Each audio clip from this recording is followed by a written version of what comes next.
అయోధ్యలో ఈ నెల 22న నిర్వహించనున్న రామ మందిర ప్రాణ ప్రతిష్టకు ముమ్మర ఏర్పాట్లు చేస్తున్నారు. భక్తులు పెద్ద ఎత్తున అయోధ్యకు తరలివస్తున్నారు. భారీ భద్రత నడుమ ప్రాణ ప్రతిష్ట కార్యక్రమం జరగనుంది.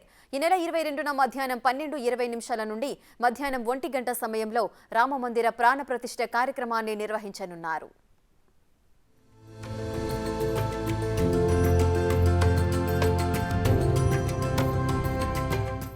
అయోధ్యలో కీలక ఘట్టం ఆవిష్కృతమైంది. రామమందిర ఆలయ గర్భగుడిలోకి శ్రీరాముడి విగ్రహం చేరుకుంది. గురువారం తెల్లవారుజామున రామ్లల్లా విగ్రహాన్ని క్రేన్ సాయంతో గర్భగుడి ప్రాంగణంలోకి తీసుకొచ్చారు. భక్తులు పెద్ద ఎత్తున జై శ్రీరామ్ నినాదాలు చేశారు. విగ్రహాన్ని తీసుకొచ్చే ముందు గుడిలో ప్రత్యేక పూజలు చేశారు. అయోధ్యలో బాలరాముడి విగ్రహానికి రామజన్మభూమి వద్ద ప్రత్యేక పూజలు నిర్వహించారు. మధ్యాహ్నం 1:20 సంకల్పం చేశారు. ఆ తర్వాత గణేశాంబికా పూజ, వరుణ పూజ, చతుర్వేదోక్త పుణ్యాహవచనం, మాతృకా పూజ, వసోర్ధర పూజ, ఆయుష్య మంత్రజపం, ఆచార్యాది చత్విగ్భరణ్, మధుపర్క పూజ, మండప ప్రవేశం నిర్వహించారు. పృథ్వీ, కూర్మ, అనంత, వరాహ యజ్ఞభూమి పూజ, దిగ్రక్షణ పంచగవ్య ప్రోక్షణ, మండపాంగ వాస్తు పూజ, మండప సూత్ర వేష్టనం, పాలు నీటితో అభిషేకం, షోడశ స్తంభ పూజతో పాటు మండప పూజ కూడా నిర్వహించారు. విగ్రహానికి జలాధివాసం, గంధాధివాసం చేశారు. ఆరాధన అనంతరం హారతిచ్చారు అర్చకులు. మధురమైన తిరుమల లడ్డూ ప్రసాదం రాములోరి భక్తుల కోసం అయోధ్య వెళ్తోంది. తిరుమల తిరుపతి దేవస్థానం ఆధ్వర్యంలో 10 లక్షల లడ్డూల్ని ప్యాక్ చేసి అయోధ్యకు తరలించారు. ప్రత్యేక పూజల తర్వాత లడ్డూ వాహనాలు అయోధ్యకు కదిలాయి.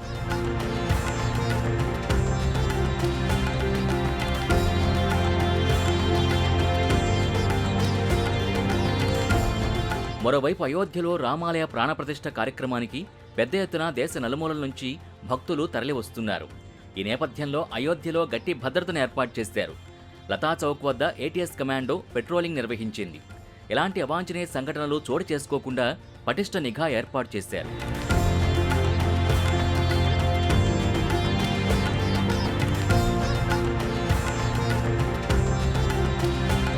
అయోధ్యలో రామమందిర ప్రతిష్టాపన వేడుక నేపథ్యంలో ఆగ్రా నుంచి 56 రకాల పాలకోవాల్ని తీసుకొచ్చారు.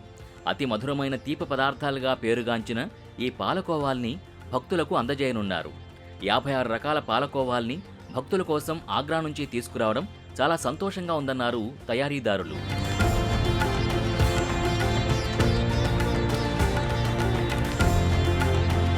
అయోధ్యలో రామమందిర ప్రతిష్టాపన వేడుక రోజు అలీఘర్లోని చాచా నెహ్రూ మద్రాసాలో రామాయణం పఠించనున్నారు.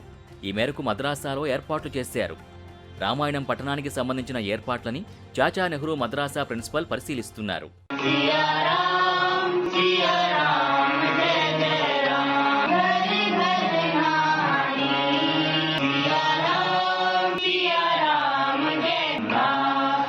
అయోధ్యలో రామమందిర ప్రాణప్రతిష్ఠకు దేశంలో నలుమూలల నుంచి భక్తులు పెద్ద ఎత్తున తరలి వస్తున్నారు. బెంగళూరు నుంచి రామభక్తుల బృందం అయోధ్యకు చేరుకుంది. ఈ బృందం విమానంలో తమ ప్రయాణమంతా భజనలు చేశారు. వారి భజనలతో విమానాశ్రయం మారుమోగింది.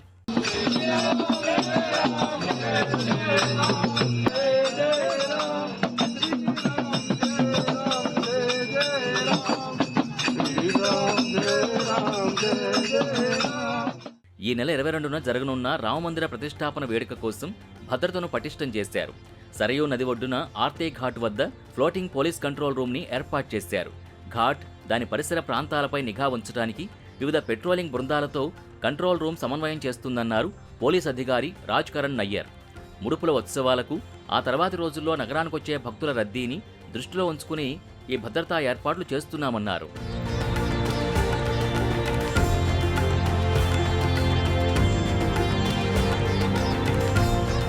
ఇక రామాలయ ప్రతిష్టాపన వేడుకకు అయోధ్యకొచ్చే భక్తుల్ని చలి నుంచి కాపాడడానికి నగరపాలక సంస్థ ఆలయ సమీపంలోని వివిధ ప్రదేశాలలో ఇన్ఫ్రారెడ్ అవుట్డోర్ హీటర్లని ఏర్పాటు చేసింది.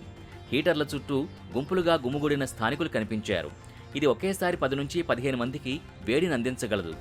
నగరంలో ఎముకలు కొరికే చలి మధ్య స్థానిక యంత్రాంగం చొరవ చూపినందుకు భక్తులు ప్రశంసించారు. రామాలయం ప్రతిష్టాపన కార్యక్రమం ఈ నెల 22న మధ్యాహ్నం 12:20 ప్రారంభమై మధ్యాహ్నం 1 గంటకు ముగియనుంది.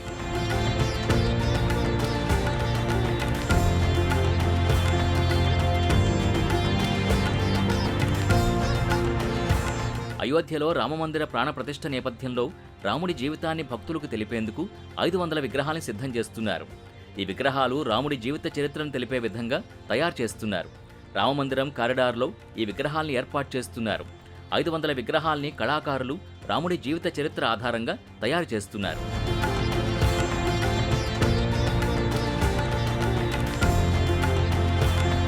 మరోవైపు రామమందిర ప్రాణప్రతిష్ఠ సందర్భంగా భారతదేశంలోని అన్ని కేంద్ర ప్రభుత్వ కార్యాలయాలు, కేంద్ర సంస్థలు, కేంద్ర పారిశ్రామిక సంస్థలకి ఈ నెల 22న హాఫ్ డే సెలవు ప్రకటించారు. ఉద్యోగుల్లోని సెంటిమెంట్, వారి నుంచి వచ్చిన అభ్యర్థనల్ని దృష్టిలో పెట్టుకుని ఈ నిర్ణయం తీసుకున్నట్టు కేంద్రం తెలిపింది.